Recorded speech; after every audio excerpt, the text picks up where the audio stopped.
Hello les Shape Yogis, c'est Sacha et bienvenue dans une nouvelle vidéo. Aujourd'hui, je vais te donner 10 tips pour rester motivé dans ta pratique du yoga.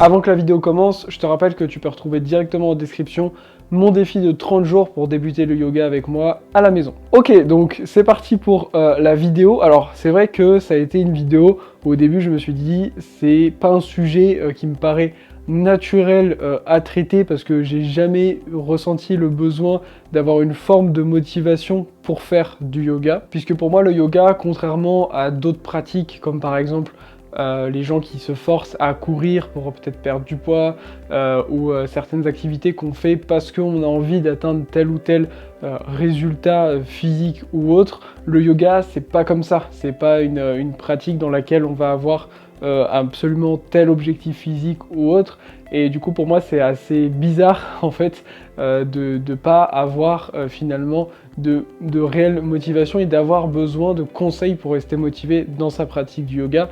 Puisqu'en plusieurs années de pratique, j'ai jamais ressenti ce truc du genre « oh non, il faut que j'aille faire du yoga, c'est dans mon agenda ou autre », j'ai jamais ressenti ça. Mais c'est vrai que je vois parfois des personnes dire « ah, j'ai pas la motivation, soit d'aller dans une salle, soit chez moi, j'arrive pas à me motiver, etc. » Donc je me suis dit « ok, je vais quand même essayer de vous aider par rapport à ça en vous apportant 10 conseils pour rester motivé dans la pratique. Et reste bien jusqu'au bout de la vidéo parce que le dernier conseil, c'est le plus important. » Mon premier conseil pour que tu puisses rester motivé dans ta pratique du yoga, c'est tout simplement d'établir des objectifs réalistes. En effet, si tu débutes le yoga et que tu n'as pas fait d'activité depuis des années et que tu te dis « ok, demain je veux réussir un handstand » alors que tu n'en as jamais fait quand tu étais enfant, ou alors tu as envie de faire, je sais pas, un grand écart alors que tu n'as aucune souplesse, bah si tu te fixes ça avec une deadline en plus qui est courte, il y a de fortes chances que tu te frustres ou que tu te fasses mal. Donc le fait de se fixer un objectif qui n'est pas réalisable par rapport à toi, c'est pas forcément quelque chose qui va t'aider à rester motivé. Il y a plus de chances que ça te frustre qu'autre chose. Mon deuxième conseil pour rester motivé, c'est de rejoindre une communauté. Et c'est pour ça que j'ai mon groupe Facebook. Alors j'en ai deux.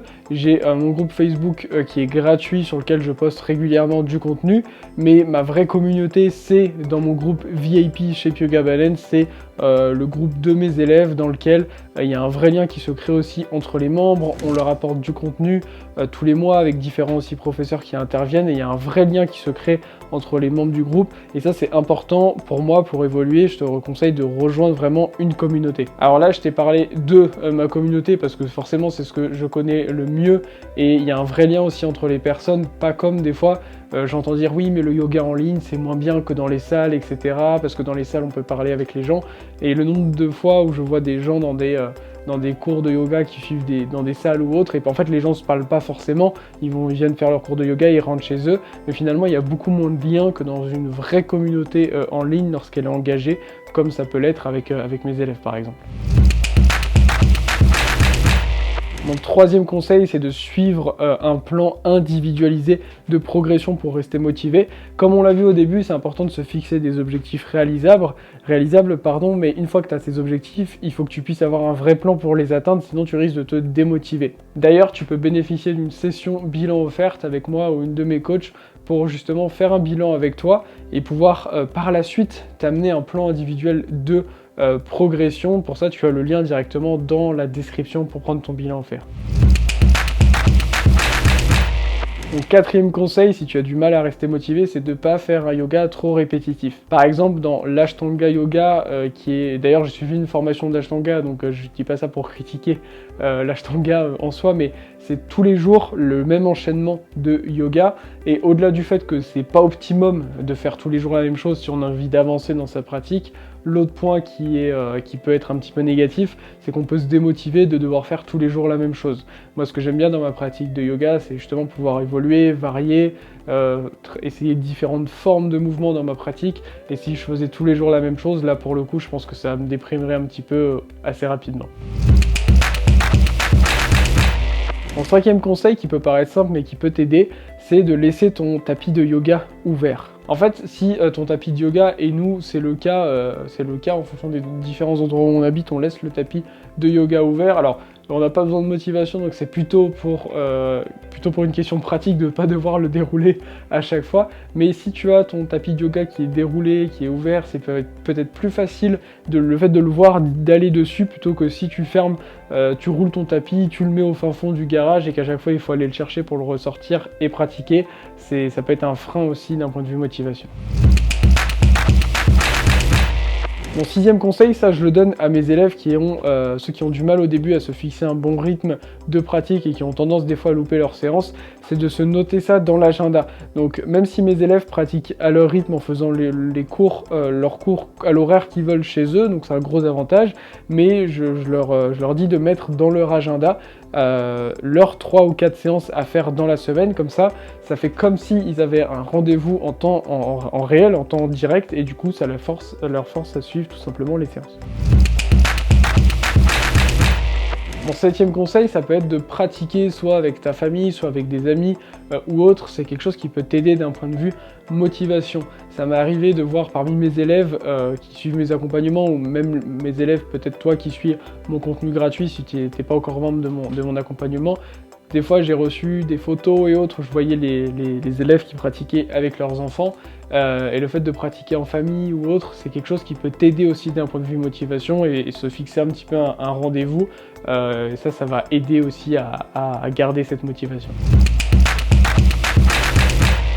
8e conseil, ça va être de se filmer. Ça, c'est quelque chose que je dis régulièrement à mes élèves, mais des fois on est un petit peu découragé parce que quand on pratique, on n'a pas forcément, on se voit pas tout court, et du coup c'est pas forcément évident de se rendre compte de certains progrès.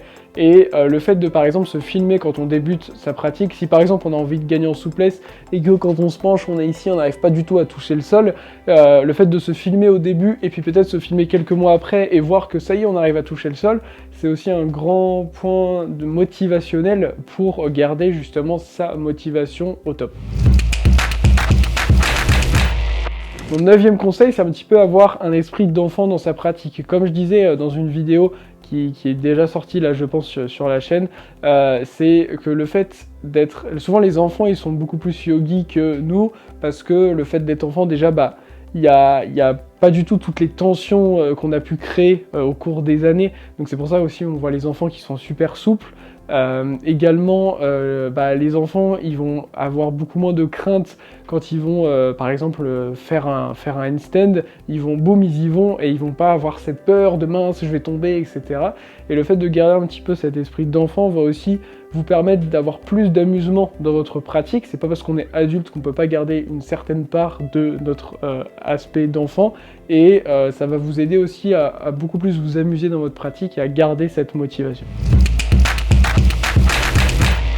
Mon 10e conseil, ça peut être de se challenger, et pour moi c'est un conseil qui est très important. Pourquoi il est très important? Parce que beaucoup de pratiquants, de profs de yoga, au bout d'un moment, ils s'enferment un petit peu dans une forme de routine et ils ne progressent plus dans leur pratique, et ça peut vraiment mener à un manque après de motivation. Le fait de se challenger, de se mettre un petit peu des objectifs, c'est quelque chose qui peut aussi vous bouger à faire plus de séances et vraiment vous donner cette envie d'aller pratiquer. Je vais vous donner mon exemple. Je m'étais fixé à un moment l'objectif de pouvoir maîtriser les handstands, et puis tant que je maîtrisais pas encore les handstands, que je pouvais pas tenir aller au moins 30 secondes à l'air libre, sans être en appui sur un mur quoi, mon handstand, et c'est ce qui me faisait aussi beaucoup plus pratiquer.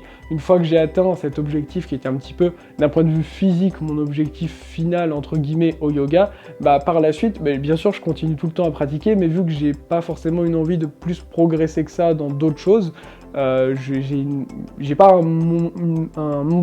j'ai pas un manque de motivation, juste ça me fait pratiquer un petit peu moins que si vraiment je voulais atteindre quelque chose. Donc le fait de se challenger, de se mettre des petits objectifs, ça peut aussi vous aider à garder cette motivation. Voilà, je vous ai donc donné 10 conseils pour tout simplement garder sa motivation dans votre pratique de yoga. Je vais vous donner un 11e conseil bonus, c'est de vous abonner à la chaîne et d'activer la petite cloche des notifications, comme ça 2 fois par semaine, les mercredis et les dimanches, vous recevez une notification sur votre téléphone pour vous dire que la nouvelle vidéo est sortie et ça vous permet aussi de garder une bonne motivation. Je vous dis à très vite pour la prochaine vidéo. Namasté.